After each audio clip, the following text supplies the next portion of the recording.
bahwa demo itu tidak lain dan tidak bukan adalah aksi unjuk rasa, aksi untuk menyampaikan pendapat.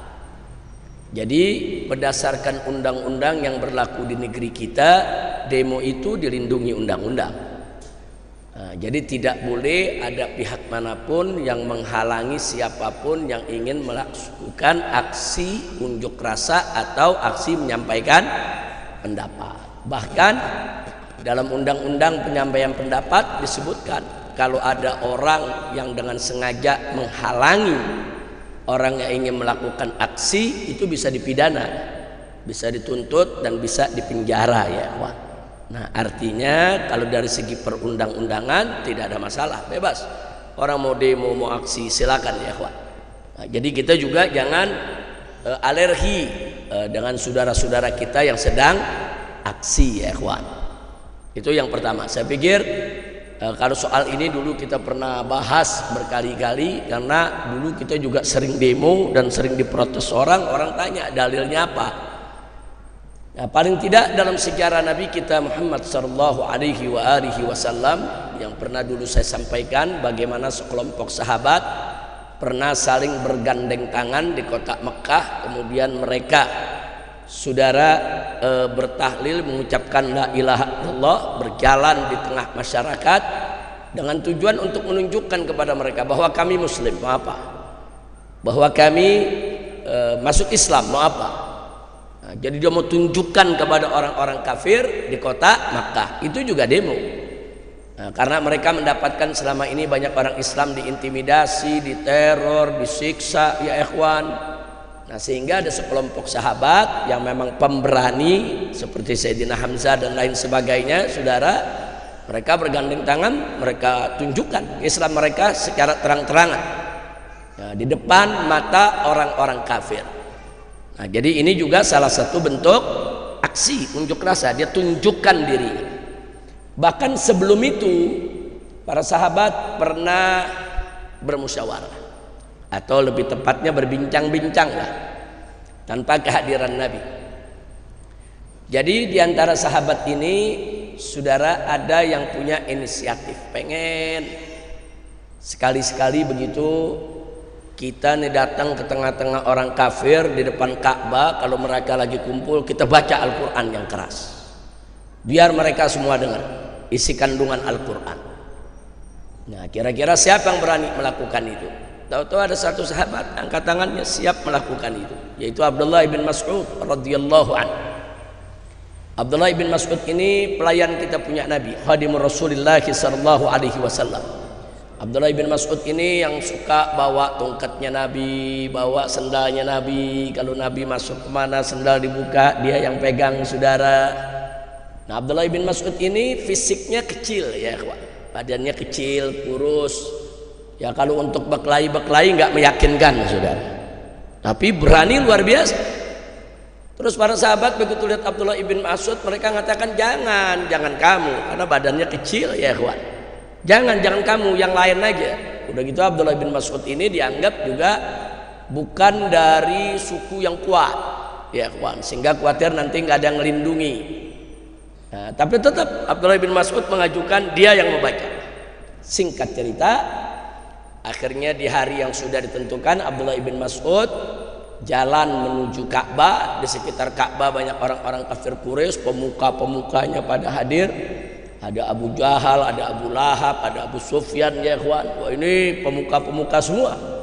Nah, kemudian Abdullah bin Mas'ud di hadapan mereka sambil mengelilingi Ka'bah membaca surat Ar-Rahman. Ar-Rahman allamal Quran, baca satu ayat, baca sambil dia kencengin suaranya ya ikhwan. Dan orang-orang kafir kaget. Apa yang dibaca orang ini? Mereka dengarkan semua. Ternyata dibaca ayat Al-Quran. Salah satu dari mereka mengatakan, oh ini yang diajarkan oleh Muhammad ini. Ini yang diajarkan oleh Muhammad nih, ini sihir ini, bahaya ini. Digebukilah Abdullah ibn Mas'ud, saudara. Dikeroyok, dikerubutin, digebuk, dianiaya, sampai lebam-lebam, saudara, bahkan sampai pingsan. Nah, jadi sekujur tubuh udah luka semua. Nah, singkat cerita, setelah dikeroyok sedemikian rupa, akhirnya mereka tinggalkan itu Abdullah ibn Mas'ud, saudara, dalam keadaan pingsan. Kemudian diangkatlah oleh para sahabat yang lain, dibawa, saudara, diamankan, diobati. Nah, begitu sudah siuman, sadar, sebagian sahabat bilang apa? Ya Abdullah, ya ibn Mas'ud. Kami bilang apa? Jangan kamu, ini resikonya, nggak ada yang lindungi dan jaga kamu. Tapi apa jawab Abdullah ibn Mas'ud? Wallahi, kalau kalian kehendaki, besok aku lakukan lagi. Masya Allah. Nah, saya nggak mau cerita panjang-panjang, saya cuma mau ngambil intisarinya. Itu namanya demo ya ikhwan. Dia mendemokan, dia unjukkan ke hadapan orang kafir, ini ayat Al-Quran, kalian mau apa? Ini aku mau baca, mau tunjukkan keimanan, kalian mau apa? Walaupun dia seorang diri. Nah, dalam undang-undang kita juga kan kalau demo nggak mesti rame-rame, sendiri boleh. Nah, dilindungi, silakan sampaikan pendapat. Nah, jadi artinya memang di zaman Nabi namanya bukan demo, namanya bukan mudzaharah ya kawan. Nah, tapi paling tidak di situ idhar syuur, dia tunjukkan dia punya perasaannya, dia tunjukkan dia punya sikapnya di hadapan orang-orang kafir, walaupun dengan resiko dianiaya. Nah, kejadian-kejadian yang tadi saya sampaikan ya kawan, itu semua adalah bentuk-bentuk menyampaikan pendapat, bentuk-bentuk menunjukkan sikap, bentuk-bentuk saudara menunjukkan perasaan. Nah, jadi jangan bilang oh demo tuh nggak ada dalilnya, haram itu demo, nggak nyunnah itu demo, saudara. Nah, bahkan ada yang bilang demo tuh nggak manfaat. Siapa bilang, saudara? Kita sering sekali merasakan manfaat demo, saudara. Ya bukti yang paling dekat kemarin aja, putusan MK mau dibatalin, begitu demo nggak jadi. Nah, kalau nggak demo jadi dibatalin, saudara. Jadi itu tuh barang udah jadi. Tapi begitu demo nggak jadi, dia batalin. Jadi kita sudah sering, jangan kita nafilah demo nggak ada manfaatnya. Siapa bilang? Sering kali kita rasakan manfaat demo. Sesuatu yang tadinya menghimpit rakyat, begitu demo nggak jadi. Sesuatu yang tadinya akan menyusahkan rakyat, begitu demo nggak jadi. Sering tidak? Sering. Jadi jangan bilang nggak manfaat, jangan. Jadi para mahasiswa kita, masyarakat, guru yang pada demo menyampaikan pendapatnya, saudara, mereka dibenarkan secara syariat dan dilindungi oleh undang-undang. Nah, jadi kita dewasa sedikit lah kalau kita menyikapi hal-hal seperti itu. Soal kita nggak mau demo tuh soal lain. Oh saya nggak suka kalau demo, ya nggak apa-apa nggak suka, saudara. Kan nggak dipaksa. Ayam halal, apa kita dipaksa makan ayam? Enggak, kita disediain ayam nggak doyan, ya jangan makan. Nah, tapi jangan langsung mengharamkan ayam. Oh ini ayam haram nih, saya nggak suka. Ente nggak suka kok diharamin. Nah, jangan demo boleh, saudara. Jadi jangan bilang demo bid'ah, syirik, tidak nyunnah ya ikhwan. Nggak betul. Kalau kita mau gali-gali, ternyata di zaman Nabi juga ada, hanya namanya bukan demo, tapi bentuknya kan ada, menunjukkan sikap, menyampaikan pendapat. Alhamdulillah. Nah kemudian pertanyaannya sekarang, lalu bagaimana kalau demo itu ada orasi, protes, kritik? Nah, saya pikir siapapun tahu, saudara, yang namanya protes dan kritik sah-sah saja untuk disampaikan oleh siapapun, apalagi pada saat demo, saudara. Nah sekarang kita lihat aja, saudara, firman Allah dalam surat An-Nisa ayat 148. Nah, dulu pernah saya bawakan pada saat saya di sidang. Waktu sidang ya kawan, waktu saya ditahan, digelar pengadilan di sidang, saudara. Jadi ada jaksa menyela kita, ini Habib kan guru agama, jadi pakai bahasanya jangan kasar lah kepada pemerintah, begitu ya kawan. Karena memang bahasa saya cukup keras saat di sidang. Nah saudara, nah kita jawab dengan surat An-Nisa ayat 148. Catat itu, surat An-Nisa ayat 148. Wallahu subhanahu wa ta'ala qala la yuhibbullahu al-jahra bis-su'i minal qawli illa man zulim wa kana Allahu sami'an alima. Shadaqallahul azim. Luar biasa ini ayatnya. Apa Allah nyatakan di sini? La yuhibbullah. Allah tidak suka al-jahra bisu, saudara. Orang al-jahra bisu minal qauli, orang yang mengucapkan kata-kata buruk secara terang-terang. Allah enggak suka. Kata-kata yang kasar, keras, buruk, saudara. Allah enggak suka. Artinya jangan diucapkan itu. Tapi selanjutnya Allah katakan apa? Illa, kecuali manzulima, orang yang dizalimi. Berarti ada pengecualian enggak? Ada, saudara. Nggak boleh kita berucap kasar. Iya, memang nggak boleh. Allah larang dan Allah tidak suka. La yuhibbullahu al-jahra bisu'i minal qauli. Betul, Allah tidak suka dengan ucapan-ucapan buruk, apalagi diucapkan secara terbuka, terang-terangan. Allah nggak suka. Tapi jangan berhenti di situ, baca ayatnya, terusin. Illa manzulim, kecuali orang yang dizalimi. Jadi orang yang dizalimi, saudara, boleh dia mengucapkan kata yang kasar kepada orang yang menzaliminya. Dia dizalimi, dia dianiaya, terus dia katain itu orang sesuka hatinya, dia katain, saudara, dengan kalimat-kalimat yang buruk. Boleh, dia dizalimi. Nah, sekarang kembali kepada demo-demo tadi, itu mereka berucap kasar kepada, ucap kata kasar kepada pejabat. Karena apa? Ya karena pejabatnya zalim. Kalau pejabatnya zalim, baik itu eksekutif, yudikatif, legislatif, kalau mereka membuat kebijakan-kebijakan yang menzalimi rakyat, berarti rakyat mazlum. Berarti rakyat orang-orang yang dizalimi. Lalu kalau rakyat yang dizalimi protes, boleh tidak? Kritik boleh tidak? Ngatain boleh, saudara. Ini pejabat brengsek, pejabat bejat, bikin susah rakyat, boleh. Kenapa tidak ya? Kira-kira jelas gak? Paham gak? Iya, tapi jangan kelewat batas. Jangan juga kita berucap kata kasar tapi yang gak ada maknanya, sampai kalimat-kalimat kotor yang keluar. Nah, itu nggak boleh juga, saudara. Jadi ada batasan-batasan yang harus kita jaga, dan jangan juga yang kita ucapkan berupa fitnah. Jangan. Jadi kezaliman itu memang fakta adanya, saudara. Nah, silakan kita protes, kritik. Jangan sesuatu kita tuduh zalim ternyata hoax. Ternyata kita hanya menelan berita-berita palsu. Oh, katanya pemerintah begini, katanya begini, ternyata enggak. Nah, terus kita maki-maki karena itu. Nggak boleh, saudara, nggak boleh. Berarti kita yang salah paham. Nah, maka itu sebelum kita menyampaikan pendapat kita, sebelum kita memprotes sesuatu, saudara, tabayun dulu. Tabayun, betul gak nih berita? Betul gak nih pemerintah punya putusan begini? Betul gak arahnya begini? Betul gak nih uang rakyat dikorupsi? Betul gak tuh ada korupsi? Nah, kalau memang sudah ada indikasi-indikasi yang kuat, bukti-bukti yang gak terbantahkan, apalagi pemerintahnya main-main atau pilih-pilih, saudara. Kalau rakyat kecil terlibat narkoba, langsung tangkap, penjara 12 tahun. Nah, giliran anak pejabat kena narkoba, senyap, tahu-tahu udah ada di luar. Narkoba tuh hukumannya bukan ringan, saudara. Saya waktu di penjara kemarin ditaruh di blok narkoba, saudara.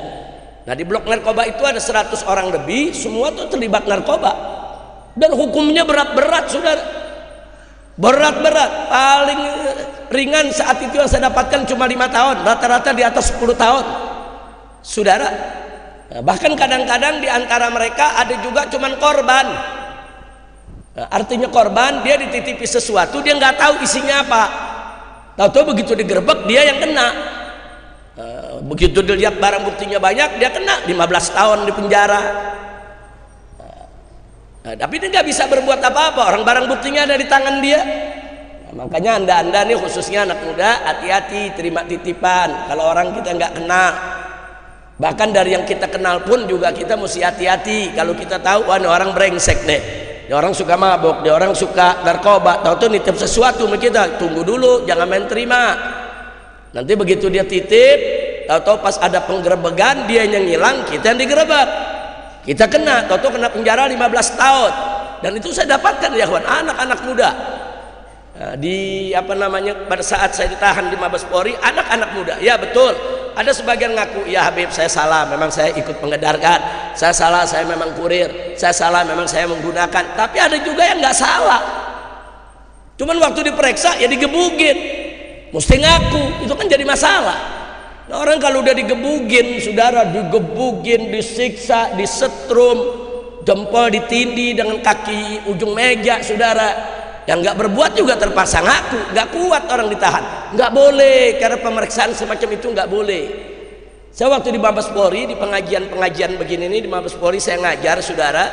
Nah, semua polisi juga yang jaga di situ dengar, saya sampaikan, saya teriakan, nggak boleh kalian siksa orang, saudara, yang diduga. Nah, periksanya nggak boleh, menpaksa, mensiksa, saudara, haram. Nggak boleh kita berbuat zalim begitu, nggak boleh ya kawan. Makanya nih kepada anak-anak muda saya ingatkan, kalau ada yang nitip barang apapun, nitip di rumah kita, nitip di mobil kita, saudara, bahkan yang sekarang kesian ini tukang-tukang ojek, saudara, ada mereka kirim apa namanya, kirim barang sekarang memanfaatkan Gojek. Kan Gojek nggak tahu isinya apa ya kawan. Tapi ala kulli hal, kalau Gojek masih bisa menghindar, pesanannya kan biasa ada di HP itu. Bang, kirim ya kemari ya, ini begini, nah, dia bisa tunjukkan, saya cuma nganter Pak. Nah, ini yang ngirim siapa, ini nomor teleponnya Pak, dia yang ngirim Pak, saya disuruh kirim kemari. Kalau Gojek gampang menghindar, ada bukti lah di HP-nya, saudara. Tapi kalau yang bukan Gojek, saudara, hanya karena pertemanan, titip sebentar ya, toto dia jalan, toto digerebek. Emang orang yang lagi mau nitip tadi lagi diikuti, saudara, sama tim buru sergapnya polisi, saudara. Tahu-tahu dikasih seseorang, begitu digerebek, yang kena, yang dipenjara, yang dihukum adalah yang megang barang bukti tersebut ya kawan. Nah, jadi sekali lagi, tolong hidup di zaman sekarang kita harus lebih banyak hati-hati. Nah baiklah, kembali kepada apa yang kita sampaikan tadi, saudara. Karenanya kalau pemerintah nggak mau didemo, bikin undang-undang yang bagus, bikin regulasi yang bagus. Kalau pejabat nggak mau didemo, ya jangan jadi pejabat brengsek. Nah, kalau ada presiden nggak mau didemo, ya jadi presiden yang baik. Kalau DPR nggak mau didemo, saudara, ya bikin undang-undang yang manfaat, yang nggak bertentangan dengan agama, yang manfaat buat rakyat, saudara. Nah, kalau nggak mau didemo, saudara, jangan menyalahgunakan kekuasaan, saudara. Nah, jangan cawe-cawe untuk kepentingan keluarga, undang-undang seenaknya diubah. Orang lain nggak boleh, tapi kalau anaknya boleh. Oh, ada undang yang larang, undang-undang dirubah media. Ini negeri bukan punya bapak moyangnya, saudara. Ini negeri bukan perusahaan pribadinya. Nah, maka itu, saudara, pejabat-pejabat brengsek seperti ini wajib memang didemo. Kalau saya katakan harus didemo, nggak boleh dibiarkan, saudara. Harus didemo, harus ditentang, harus dilawan. Nah, dan jangan lupa Nabi mengatakan bahwa afdolul jihad kalimatu haqqin amama sultanil jair. Sebaik-baiknya jihad adalah kalimat hak yang disampaikan di hadapan pemimpin yang zalim, pemimpin yang jahat. Nah, jadi sekali lagi saya mendukung sepenuhnya. Saya mendukung sepenuhnya, saudara, demo-demo yang dilakukan oleh mahasiswa, oleh buruh, oleh masyarakat, oleh rakyat dalam rangka untuk melawan kezaliman dan menegakkan keadilan. Karena kenapa saya harus mendukung? Karena itu bagian daripada amar ma'ruf nahi munkar. Nah, cuman yang saya ingatkan, jangan kebablasan dan hati-hati, jangan sampai ditunggangi, saudara. Ada yang suka nunggangi gerakan mahasiswanya bagus, gerakan buruhnya bagus, gerakan rakyatnya bagus, tapi ada orang-orang politik yang menunggangi, saudara. Ya, katakanlah kemarin kita bicara soal putusan MK, kan ada partai politik, saudara, yang ikut mengompori karena kalau itu nggak jadi dibatalkan, partai politik tadi diuntungkan. Nah, begitu nggak jadi dibatalkan, begitu mahasiswa berhasil dengan demonya, saudara, ya dia sudah sampai di situ aja berjuangnya. Karena partai politik itu hanya ngincer, kalau ini nggak jadi dibatalkan, saya bisa mengusung, saudara, calon saya. Itu aja tujuannya. Nah, ini yang kita mesti waspada.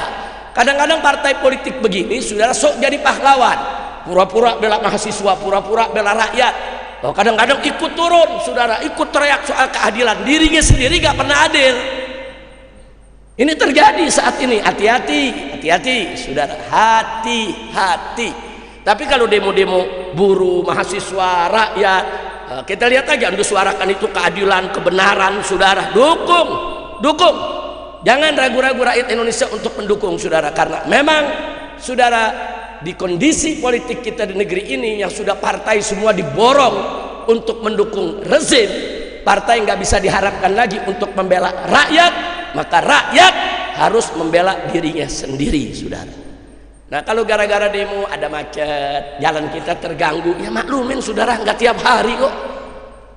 Setahun sekali, sebulan sekali, nggak apa-apa, saudara, maklumin aja. Bahkan kita doain, mudah-mudahan demo mereka berhasil, mudah-mudahan mereka dijaga oleh Allah, mudah-mudahan mereka diselamatkan, mudah-mudahan mereka jangan sampai ditangkap, disiksa, saudara, oleh oknum-oknum aparat yang bejat. Doain. Kalau kita udah nggak demo, jangan nyumpain. Udah nggak demo, jangan maki-maki yang demo. Jangan, udah nggak demo, doain. Nggak mau doain, minimal diam. Nah, minimal diam, saudara. Nah, mudah-mudahan kalau sudah sedemikian rupa, jadi kita tahu bahwa gerakan-gerakan demo yang terjadi saat ini kita dukung, tapi kita mesti waspada. Jangan sampai ditunggangi, saudara, oleh kepentingan politik sesaat. Naudzubillah min dzalik. Karena begitu, ada partai sekarang nih, wah, tampil kritik pemerintah, bicara keadilan, bicara udah semuanya lah dia bicara, dia habisi pemerintah. Padahal presiden yang dikritiknya kemarin dia yang dukung, dia yang piara 10 tahun, saudara, dia yang bela habis-habisan, dia ikut menikmati, saudara. Tapi begitu di ujung merasa nggak bisa dimanfaatkan lagi, tampil tengah masyarakat jadi pahlawan. Jangan ketipu yang begini, saudara. Jangan ketipu, saudara. Ini orang Indonesia nih gampang ngelupain catatan-catatan buruk, di mana saat mereka punya kekuasaan mereka lupa merakyat kecil, begitu kan? Nah, makanya hati-hati, saudara, hati-hati. Jadi kalau mau ikut yang murni, mahasiswa, buruh, rakyat yang murni. Tapi kalau udah ada kepentingan politisi, hati-hati. Kira-kira jelas tidak? Ada yang nanya, Habib nggak turun, Habib? Banyak yang nanya, Habib kemana? Jawab saya gampang, dulu gue turun, lu nggak turun. Sampai capek, sampai kita di penjara, sampai laskar kita dibunuh, saudara, lu pada diem aja. Nah, sekarang lu baru pada teriak, gua nonton dulu dah. Masya Allah. Tapi bukan berarti saya nggak dukung, enggak, saudara. Kalau gerakan mahasiswa, buruh, tani, insya Allah semuanya murni. Cuman yang teriak-teriak nyariin saya bukan yang begitu. Ini yang nyariin yang kemarin maki-maki kita, yang kemarin menghina-hina kita, yang kemarin ikut musuhin kita, pada nyariin Habib Rizik. Mana Habib Rizik? Tumben lu nyari. Masya Allah, kacau tidak? Nah, dipikir kita nih anak baru gede yang begitu dicari langsung nongol. Tunggu dulu, kan kita bilang setan sama setan lagi berantem, nonton dulu, tenang-tenang dulu, santai, nggak usah buru-buru. Insya Allah ada waktunya, insya Allah. Yang penting posisi kita semua, saudara, saya, anda, semua jamaah majelis taklim dimanapun juga, umat Islam dimanapun anda berada, posisikan kita sebagai muslim yang beramar ma'ruf nahi munkar. Itu aja. Maksudnya apa? Kita nggak peduli besok presidennya siapa, kita tetap amar ma'ruf nahi munkar. Kita nggak peduli besok gubernurnya siapa, kita tetap amar ma'ruf nahi munkar. Kita nggak peduli besok siapa menang siapa kalah, yang penting kita tetap amar ma'ruf nahi munkar. Bukan berarti kalau yang besok menang yang kita pilih, yang menang yang kita suka, terus kalau dia maksiat terus kita diam. Oh enggak ya kawan, enggak. Kita boleh dukung siapa saja, kita dukung, tapi begitu dia jadi, saudara, tetap kita wajib amar ma'ruf nahi munkar. Karena memang posisi habaib ulama mestinya begitu, amar ma'ruf nahi munkar. Jadi habaib dan ulama itu bukan oposisi, bukan. Beda amar ma'ruf nahi munkar dengan oposisi, beda ya ikhwan. Kalau oposisi itu memposisikan diri berhadapan dengan pemerintah, menjadi pihak pengkritik, saudara, menjadi pihak penyeimbang, saudara. Nah, biasanya dalam seni politik, saudara, yang namanya oposisi itu sering membabi buta, saudara, untuk mengkritik lawan politiknya. Oh, lawan politiknya pemerintah, Jadi apa saja yang dilakukan oleh pemerintah mereka kritik, apa saja yang dibuat oleh pemerintah semua mereka anggap jelek. Itu oposisi, seringnya begitu. Kalau ulama nggak boleh begitu, saudara.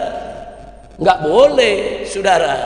Kita kepada pemerintah selama putusannya bagus, tidak bertentangan dengan syariat Islam, tidak merugikan rakyat, tidak membahayakan negara, saudara, maka wajib kita dukung, wajib kita terima. Oh ya, ini putusan bagus, baik dari segi agama, bangsa, negara, semuanya baik, dukung. Jangan ragu-ragu untuk memujinya, walaupun kita nggak suka kepada pemerintahnya, sudah puji, yang berhak dipuji puji, sudah.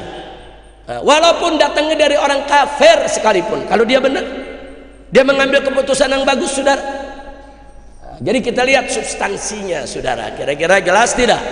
Tapi kalau peraturannya bertentangan dengan syariat, merugikan rakyat, membahayakan negara, wajib kita tentang, wajib kita tolak, dan wajib kita berusaha bagaimana supaya undang-undang tersebut dibatalkan atau direvisi atau diganti. Wajib, nggak boleh dibiarkan.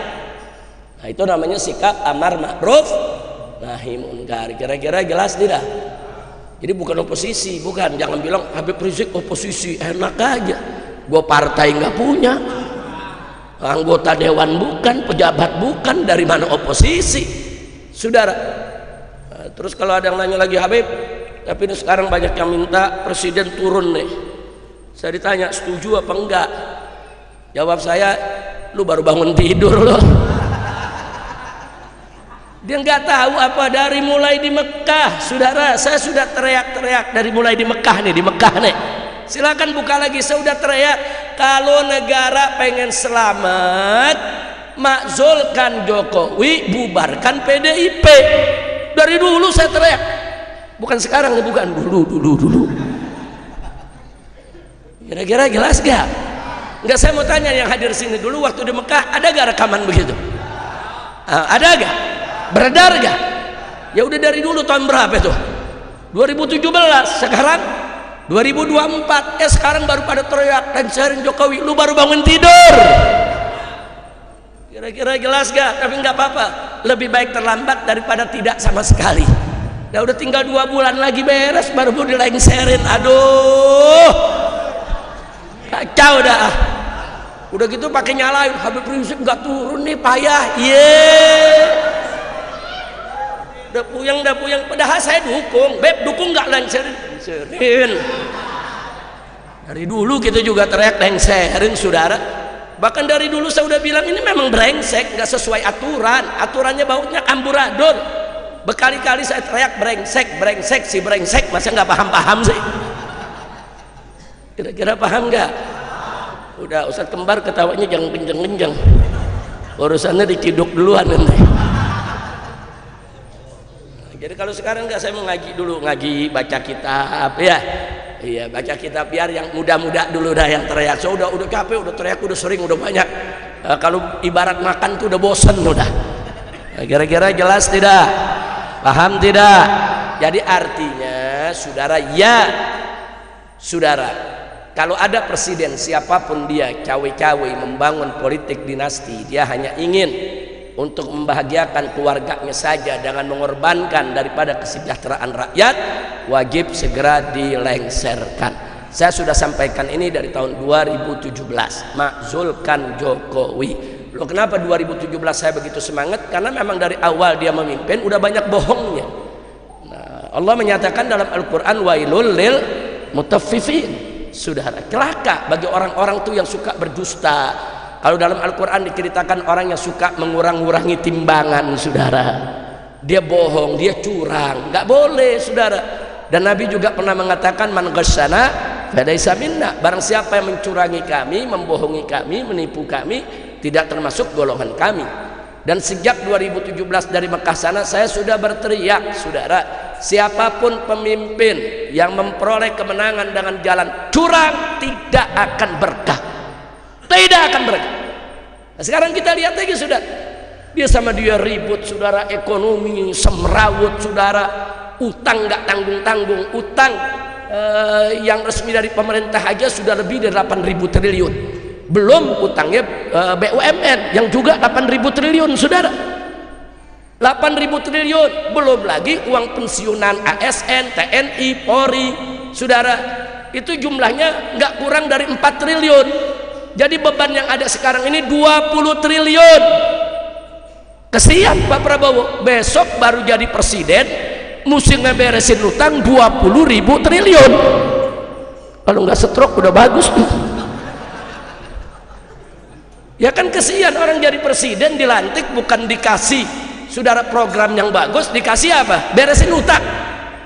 Jokowi yang pesta, saudara, piring pada kotor, Prabowo yang disuruh nyuci, ya. Kacau, kacau. Lah kacau gak? Orang lain yang pesta, ente bayangin lagi pengantenan tamu 1000, semua makan kotor gak piring, terus ente nyuci sendirian, gimana loh? Ya begitu, saya perumpamakannya begitu. Jokowi dan kroni-kroninya yang pesta, saudara, udah piring semua kotor, saudara, semua peralatan pesta ada di situ ditinggal, Prabowo disuruh rapihin, ya kawan. Ya mudah-mudahan Prabowo bisa, amin. Mudah-mudahan Prabowo mampu, amin. Sebab kalau nggak mampu kesian, orang bisa stroke, saudara. Udah beresin utang 20.000 triliun. Banyak yaitu daripada pembangunan yang mangkrak di mana-mana, saudara. Nah maka itu saran saya, boleh kasih saran? Boleh kasih saran? Ditangkap nggak? Nah saran saya, insya Allah nanti tanggal 20 Oktober jika Bapak Prabowo Subianto dilantik sebagai Presiden Republik Indonesia, saya sarankan program pertamanya dalam rangka untuk menyelamatkan NKRI, seluruh utang negara, saudara, diaudit. Audit, periksa semua utang. Nah, nanti diaudit kelihatan mana utang yang betul-betul legal, mana utang yang ilegal. Utang yang legal itu utang yang disepakati oleh pemerintah dan DPR, saudara. Legal, bayar sesuai perjanjian. Tapi kalau ada utang ilegal, saudara, yang memang DPR tidak pernah setujui atau tidak melalui prosedur yang sebenarnya, tidak ada studinya, saudara, tidak memenuhi persyaratan, saudara, atau bahkan ada satu proyek para ahli sudah mengatakan ini tidak boleh dibangun, ini berbahaya, ini proyek rugi, tapi pemerintah tetap dia tubruk, dia jalan, saudara. Ini semua utang ilegal. Utang yang ilegal ini, saudara, nggak usah dibayar, lalu pelakunya jeblosin semua ke penjara, masukin ke penjara, saudara. Mau siapapun, mau Jokowi ke, saudara, mau Luhut ke, mau siapapun kroni-kroninya, kalau memang terbukti melakukan utang ilegal, tangkap, jebloskan ke penjara, sita semua hartanya, saudara. Jadi itu saya yakin kalau itu diaudit, saudara, utang yang tadinya kelihatan 20.000 triliun mungkin cuma 4.000 triliun, saudara. Sisanya ini banyak dikorupsi, banyak dipakai untuk pribadi. Ada urusan apa kita disuruh bayar utangnya dipakai buat pribadi? Ada urusan apa kita disuruh bayar utang, saudara, yang dipakai, saudara, untuk kepentingan satu kelompok, bukan kepentingan bangsa dan negara? Kira-kira jelas gak? Setuju gak? Ente yang setuju, Prabowo wallahu a'lam. Tapi kalau Prabowo lakukan ini, saudara, insya Allah, saudara, beliau akan bisa memimpin dengan mudah, dengan sejuk, dengan damai, dengan tanpa beban yang berat, insya Allah. Jangan semua utang dibayar, tunggu dulu, periksa dulu dong, ini utang siapa? Oh, ini utangnya benar, legal, ini berdasarkan studi kelayakan, oh ini sudah setuju DPR, ini memenuhi syarat, kita bayar itu utangnya, Pak. Nggak boleh kita lari dari utang. Utang wajib kita bayar. Dengan negara mana kita utang, bayar. Oh, ini utang nggak layak, ini utang ilegal nih, ini nggak pakai persetujuan DPR, padahal mestinya setujuan DPR. Oh, ini nggak pakai studi kelayakan, padahal seharusnya ada studi kelayakan. Wah, ini melanggar aturan. Oh, ini nggak pakai AMDAL. Nah, kalau memang itu semua melanggar, itu nyatakan sebagai utang ilegal. Ada utang legal, ada utang ilegal. Utang legal bayar, utang ilegal saudara tangkap pelakunya, jebloskan ke penjara, sita semua hartanya saudara. Dan jangan bayar ke luar negeri. Luar negeri juga salah. Siapa suruh Anda memberikan utang kepada pribadi orang? Luar negeri juga tahu kok ada aturan di Perserikatan Bangsa-Bangsa bahwa utang piutang antar dua negara itu harus disetujui sesuai prosedur kenegaraan saudara yang berlaku di negara tersebut. Yang berlaku di negara kita harus persetujuan presiden dan DPR saudara. Tidak ada persetujuan utang ilegal jangan bayar, walaupun itu negara asing marah. Oh nggak bisa Anda memberikan kepada pribadi bukan kepada negara, silakan tagih sendiri. Itu Jokowi sama Kroningnya bisa gempor tuh, masuk penjara aja urusannya. Amin amin amin. Ini bukan demo nih, doa kira-kira jelas gak? Lu paham gak? Ya udah saya kasih saran gratis tuh buat Pak Prabowo. Biasanya kan konsultan bayar. Konsultan bayar gak? Bayar enggak pakai bayar, gratis sudah. Nah, jadi bagaimana caranya Pak Prabowo begitu dilantik, kalau mau didukung oleh rakyat, didukung habaib, didukung ulama, dan agar Anda tidak banyak beban untuk mengatur pembangunan negara Indonesia ke depan, saya sarankan langkah pertamanya audit semua utang pemerintah maupun swasta ya ikhwan, semua diaudit. Nah, tolong dipilah mana utang yang legal resmi dan mana utang yang ilegal tidak resmi. Utang yang legal bayar, komunikasikan dengan negara yang bersangkutan, minta keringanan, minta dibebaskan dari bunga saudara, lakukan moratorium ulang saudara, nah supaya kita mudah untuk membayarnya. Adapun utang-utang yang ilegal yang tidak memenuhi persyaratan atau nubruk aturan saudara, jangan dibayar. Itu urusan pribadi yang bersangkutan. Lalu apa? Panggil yang pelakunya saudara, periksa di KPK, seret ke pengadilan, miskinkan dia, sita semua asetnya, jebloskan ke penjara, siapapun dia, walaupun itu mantan presiden, mantan menteri, nggak peduli. Dia berani coba-coba membuat utang yang ilegal, tangkap, jebloskan ke penjara ya. Rakyat dukung, nggak usah khawatir, rakyat dukung.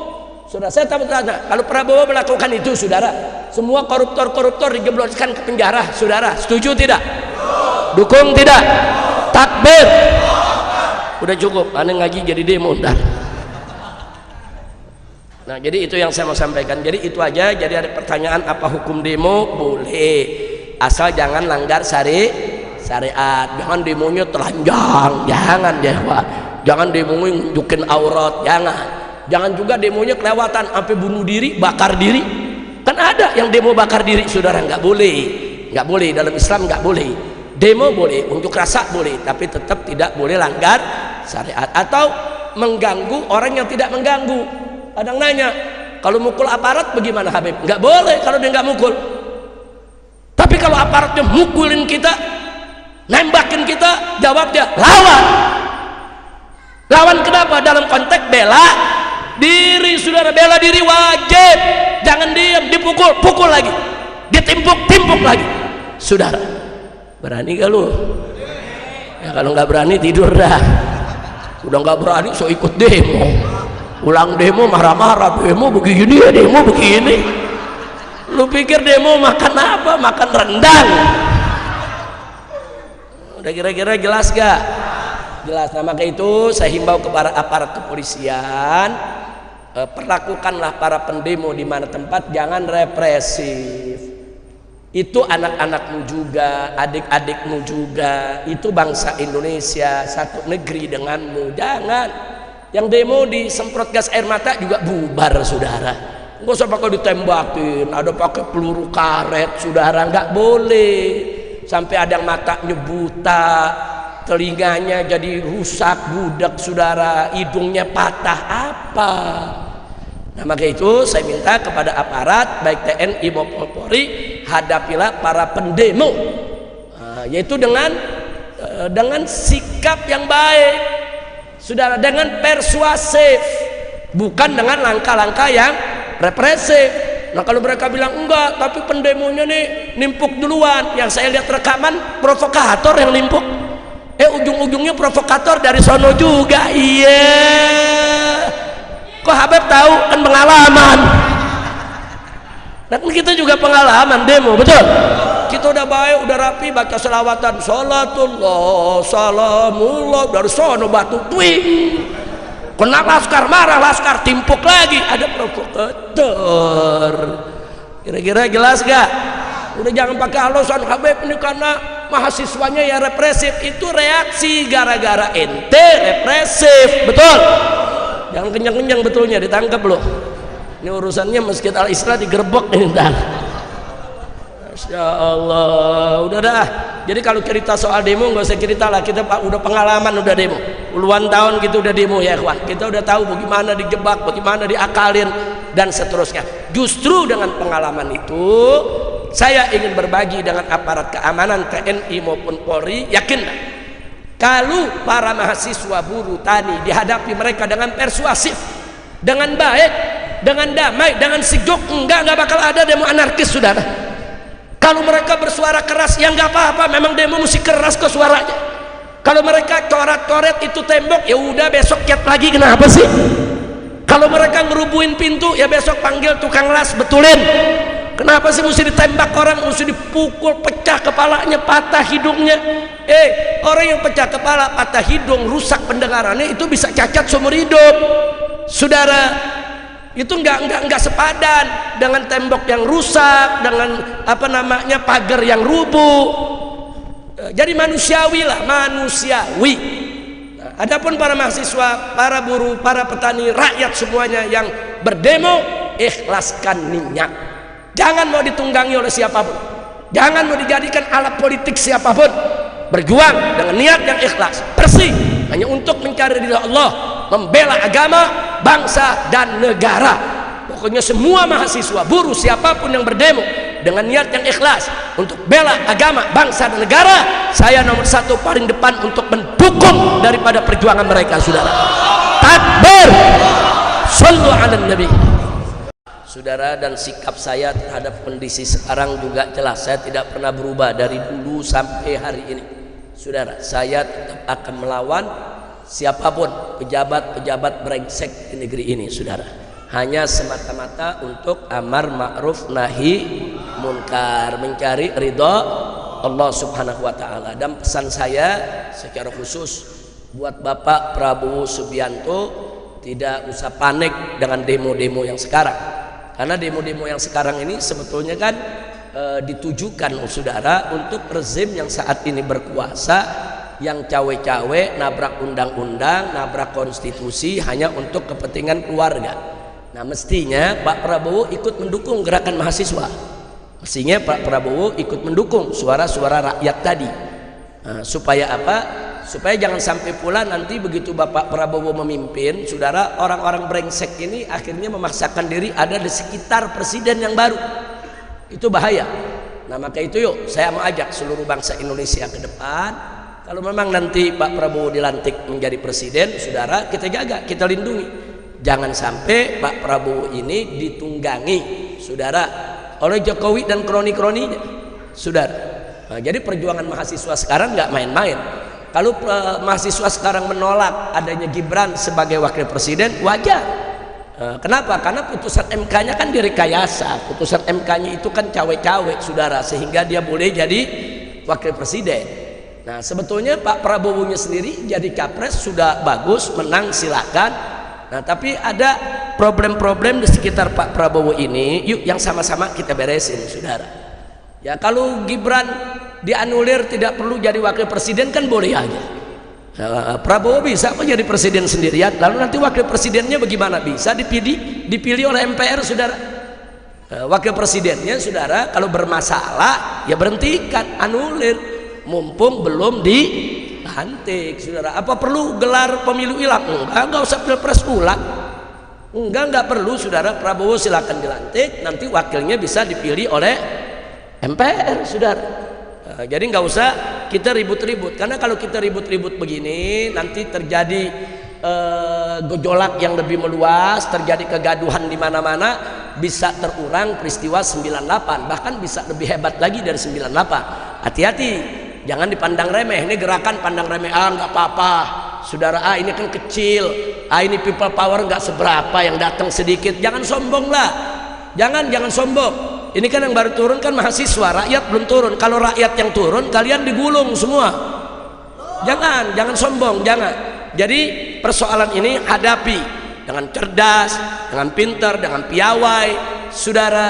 Nah, jangan orang yang udah marah ini kan ibarat api, jangan disiram bensin, makin besar, saudara.